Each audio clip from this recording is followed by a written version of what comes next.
The wine glass exploded across white marble, red liquid pooling like spilled blood, and Ife's heart stopped as the most dangerous man in Seoul's underworld locked eyes with her. She'd just destroyed his toast on purpose, ruined the drink meant for his lips, because she'd seen what no one else had noticed. That wine was poisoned, those men at his table wanted him dead, and this curvy black waitress had 1 second to decide if saving a killer's life was worth losing her own. Kang Min-ho's hand caught her wrist, his grip gentle but absolute, and something dark and possessive flickered behind his eyes as he realized what she'd done. Welcome to Afro-Korean Drama Hub, dearest friend. Please like, share and subscribe. The restaurant descended into chaos as Min-ho's security moved like shadows, detaining the sommelier who'd served the wine. If stood frozen, her heart hammering as the most feared man in Seoul's underworld turned his full attention on her. He moved closer, his presence overwhelming, and she smelled expensive cologne mixed with something darker, more dangerous. His fingers caught her wrist gently, despite the violence simmering in the air around them. She'd heard the rumours about Kang Min-ho, how he controlled half the city's underground operations, how men disappeared when they crossed him. But his touch was careful, almost reverent, as if she were something precious he didn't want to break. "What's your name?" His voice was low, accented, dangerous as silk wrapped around a blade. If swallowed hard, her pulse racing under his fingertips. She could feel him reading her heartbeat, cataloguing every reaction, every tell. "If." Her voice came out steadier than she felt. His lips curved slightly, not quite a smile, but something that made her stomach flutter with awareness. "You saw something." It wasn't a question. She nodded, remembering the slight hesitation in the sommelier's hand, the way he'd avoided Min-ho's glass when pouring, the brief flash of guilt across his features. Min-ho's thumb brushed across her inner wrist, sending electricity up her arm. "You work for me now." The next morning, I found herself in Min-ho's private office atop a gleaming skyscraper, surrounded by floor-to-ceiling windows overlooking Seoul.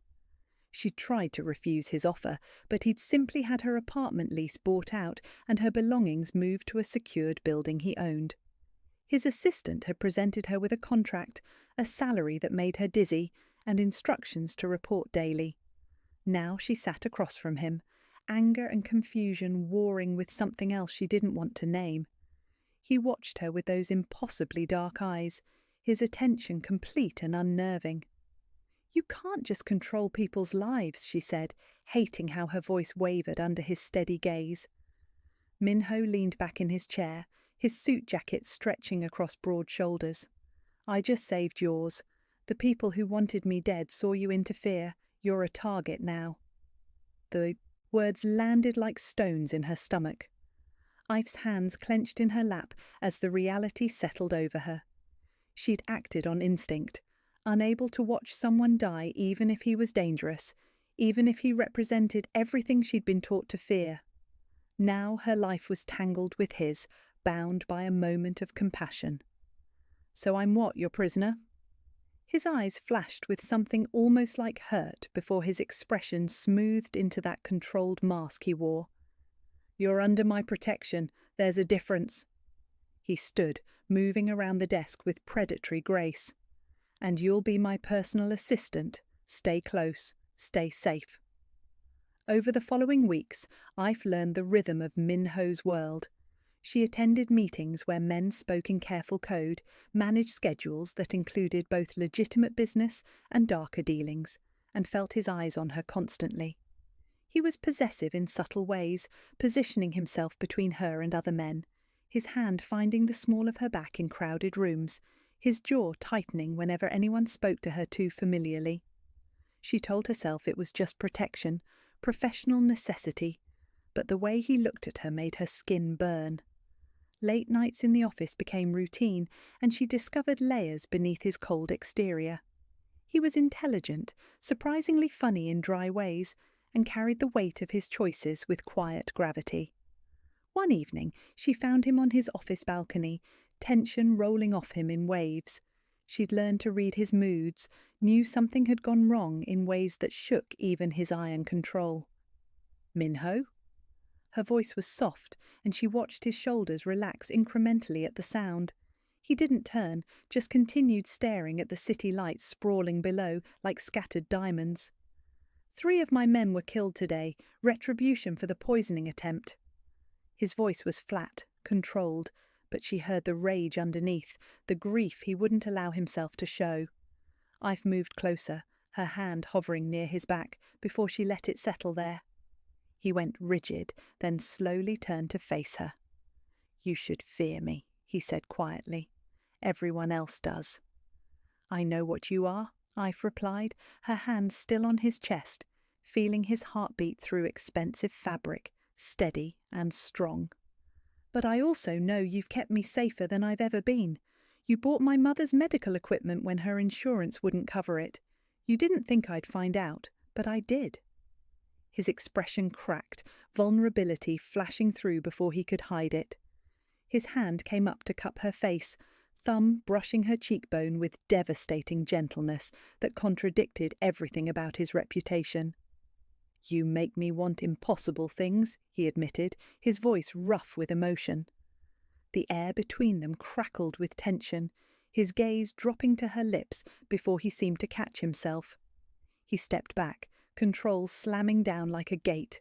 "Get some rest."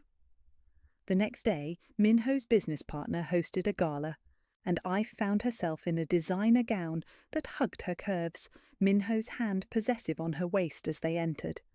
She felt every eye turn toward them, whispers following in their wake like ripples on water. Minho introduced her simply as essential to his operations, but the way he touched her spoke volumes to anyone watching. Across the room, a rival syndicate leader watched with calculating eyes. Throughout dinner, Minho kept her close, his attention split between business conversations and tracking her every movement. When she excused herself to the restroom, she felt his reluctance to let her go, his fingers lingering on her wrist before releasing her. In the hallway, a man blocked her path. He was handsome in a cold way, his smile not reaching his eyes. "You're Kang's new pet," he said in accented English. "I'm Park Jae-sung. I wonder what he sees in you." His gaze raked over her in a way that made her skin crawl. Before she could respond, Minho materialized like a shadow made solid, his presence filling the space with barely contained violence. The temperature seemed to drop as he inserted himself between them, his body a wall of controlled fury. "Touch her, look at her, breathe near her again," Minho said softly, each word precise and deadly. "And I'll make sure you understand exactly what I'm capable of. No warnings, no second chances." Park raised his hands in mock surrender, but his smile was sharp with malice. Protective, interesting. I didn't know the great Kang Minho had developed a conscience. He left, and Minho turned to Ife, his hands framing her face, checking her over with urgent intensity. "Did he hurt you? Did he say anything else?" The concern in his voice made her chest tight. She shook her head, overwhelmed by his proximity, his cologne, the barely leashed fury in his eyes that was directed at protecting her. "I'm fine. Minho, I can handle men being inappropriate." His jaw clenched. "Not while you're mine." The possessive declaration hung between them, heavy with meaning. "I'm not yours," she whispered, but it sounded like a lie even to her own ears. His thumb traced her lower lip. "Aren't you?" That night, Minho insisted on taking her home himself, dismissing his driver. The car ride was silent, tension thick enough to choke on. At her door, he walked her up, his hand on her lower back burning through the fabric of her dress. Inside her apartment, Ife turned to thank him and found him closer than expected, his control seeming frayed at the edges. His eyes were dark with something that made her breath catch. "I can't stop thinking about you," he admitted roughly. "You've gotten under my skin, into my head. I want things with you I've never wanted with anyone." His hand slid into her hair, his touch gentle despite the intensity of his words. "I dream about you. I watch you when you're not looking. I'm obsessed, and I don't know how to stop." This is crazy, Ive breathed, even as she leaned into him, her body betraying her protests. You're dangerous. Your world is dangerous. We come from completely different places. Minho's forehead touched hers, his breathing uneven. I know. I've tried to stay away, tried to keep this professional, but I'm losing my mind. His lips brushed her temple, soft and devastating. Tell me to leave. Tell me you don't feel this too. But she couldn't. The truth was she'd been falling for him in increments, small moments adding up to something overwhelming. Instead, she kissed him, and the world exploded into heat and need. His arms came around her, crushing her against him, as if he couldn't get close enough. They stumbled toward her bedroom, a trail of expensive clothing marking their path. The night blurred into sensation and emotion, his hands worshipping every curve, his voice rough with Korean and English praise that made her feel beautiful and cherished and wanted in ways she'd never experienced. He was demanding and gentle, intense and careful, learning what made her gasp and sigh.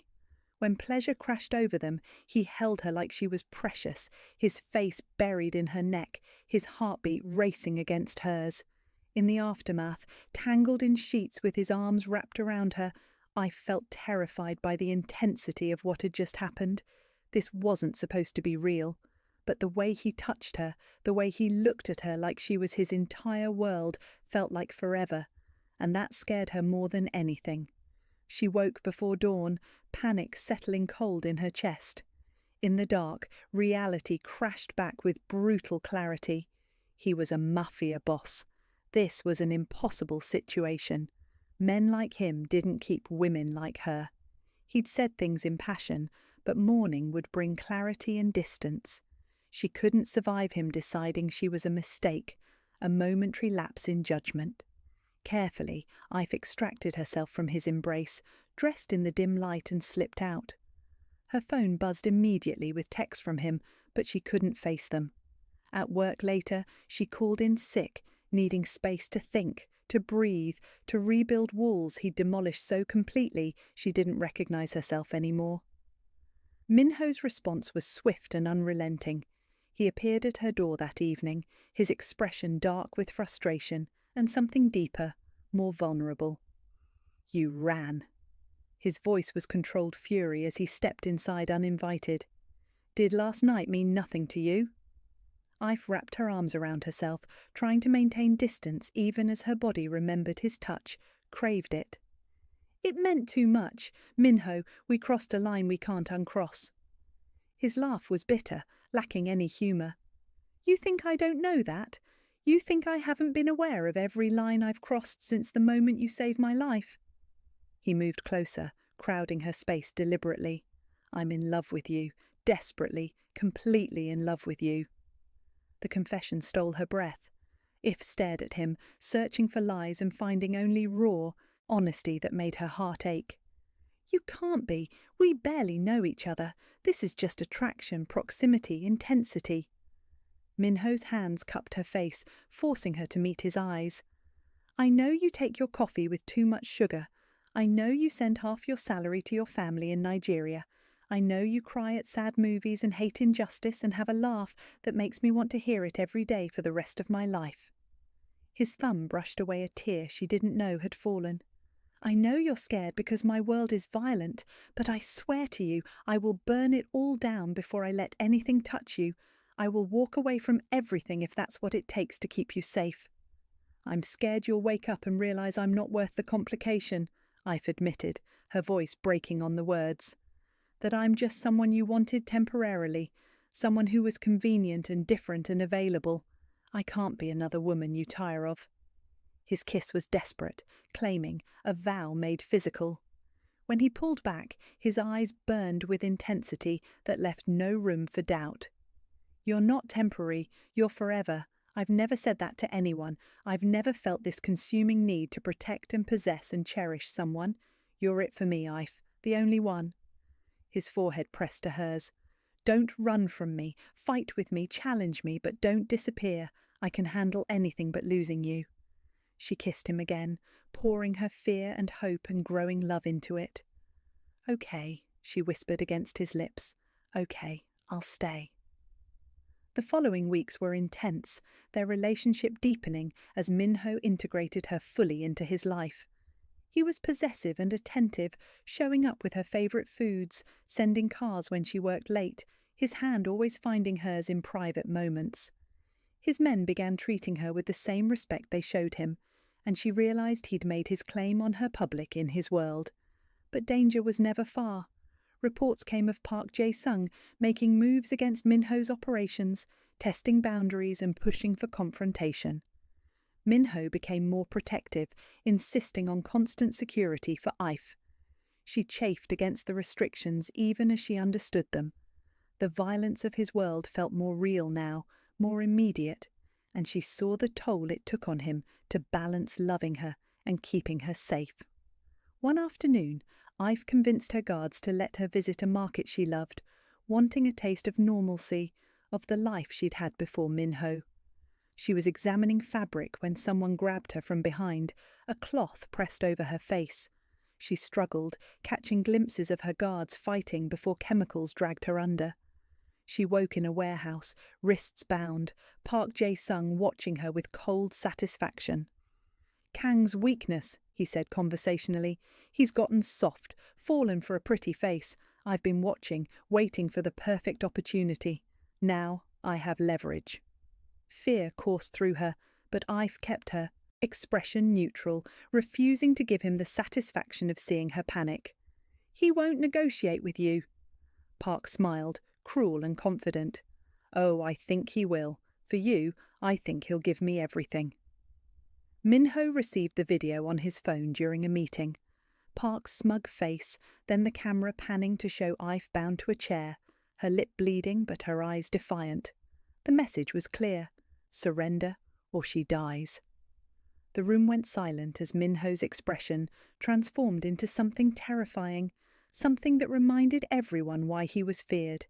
His voice, when he spoke, was soft and deadly. "Mobilize everyone. Every resource, every contact, every favour owed. Find her now." His second-in-command hesitated.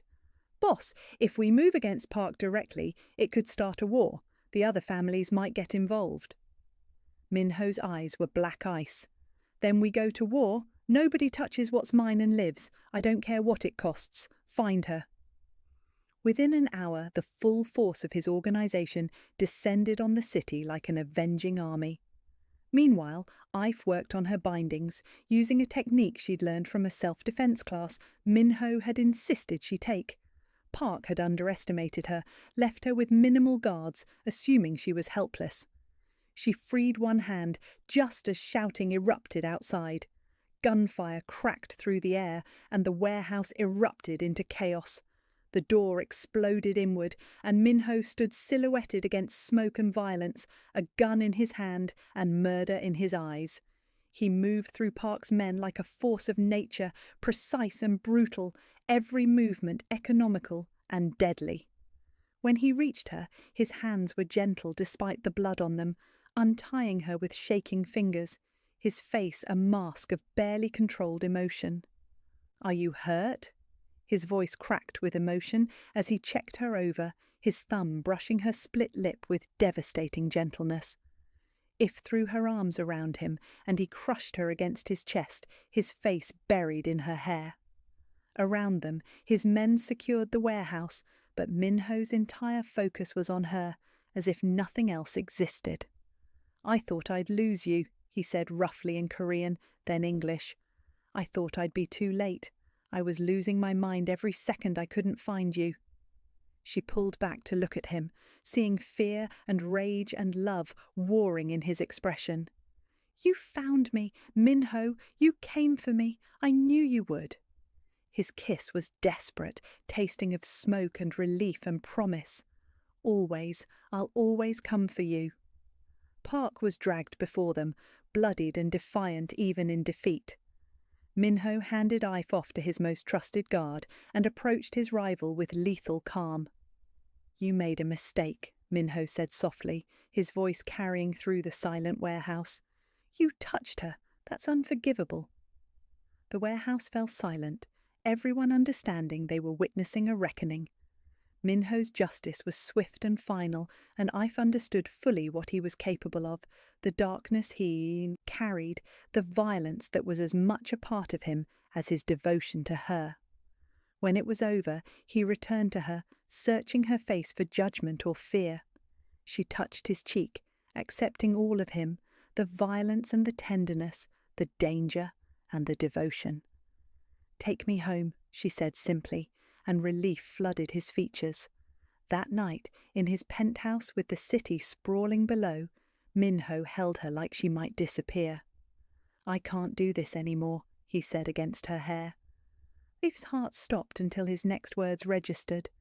"I can't keep pretending this is temporary or casual. I can't survive another day thinking I might lose you. I want you beside me always. Not as my assistant, not as some kept woman, as my wife." He pulled back, producing a ring that caught the light, simple and elegant and clearly chosen with care. "Marry me, Ife. Let me protect you, love you, build a life with you. I know my world is dangerous, but I swear I'll keep you safe. I swear I'll spend every day earning your trust." Tears spilled down Ife's cheeks as she looked at this complicated, dangerous, devoted man who'd changed her entire world. "Yes," she whispered, watching joy transform his features. "Yes, Minho, I'll marry you." He slipped the ring on her finger, then kissed her with a tenderness that belied his reputation, that spoke of forever and promises and building something real together. That night they made love slowly, a celebration and a promise, their bodies speaking what words couldn't capture. In the aftermath, wrapped in each other, Ife felt the last of her fear dissolve. This was real. This was forever. She'd saved his life, and somehow he'd saved hers in return. The wedding happened a month later, a fusion of cultures that reflected them both. Ife wore traditional Nigerian fabric incorporated into her gown, the vibrant patterns beautiful against her skin, and Minho's suit was tailored perfection. Her family flew in from Nigeria, initially wary of her mysterious Korean fiancé, but won over by his obvious devotion and the way he looked at their daughter like she hung the moon. His organization attended in force, a show of power and solidarity. When Minho slipped a second ring on her finger and spoke his vows in Korean and English, promising to love and protect her until his last breath, promising to honor her and cherish her, Ife knew she'd found something rare and precious and worth every risk. 6 months into their marriage, Ife stood in their penthouse bathroom, staring at a positive pregnancy test with trembling hands. Minho found her there, took one look at her face and the test, and dropped to his knees before her. His hands spanned her still flat stomach with reverence, and when he looked up at her, there were tears in his eyes. "A baby," he said roughly, "our baby." He stood, gathering her into his arms with aching gentleness. "You've given me everything I never knew I wanted. A home, a family, a reason beyond survival." His kiss was soft and sweet and full of promise for their future together. The final months of her pregnancy, Minho was insufferably protective, hovering and worrying and driving her slightly crazy with his attentiveness. But Ife loved him for it, understanding that fear drove his devotion. He'd stepped back from the most dangerous aspects of his business, delegating and restructuring to ensure he could be present and safe for their growing family. The night she went into labour, he never left her side, coaching her through contractions, his hand crushed in hers, his voice steady even though she saw terror in his eyes when complications arose. But their daughter arrived healthy and perfect, with dark curls and her father's eyes, and Minho wept openly as he held her for the first time. Holding their newborn in the hospital room, Minho looked at Ife with wonder. "She's perfect. You're perfect. I don't deserve either of you." Ife reached up to touch his face, exhausted but happy. "You deserve everything good, Minho. You've protected me, loved me, chosen me every single day. We're yours, completely." He kissed her forehead, then their daughter's, and she saw the dangerous Mafia boss transform into a devoted father, something soft and unguarded in his expression. Outside, souls sprawled in the night, and somewhere people still feared Kang Min-ho's name. But here, in this room, he was simply hers, and that was everything. They'd built something beautiful from danger and impossible circumstances, and Ife knew their love would endure anything the world threw at them.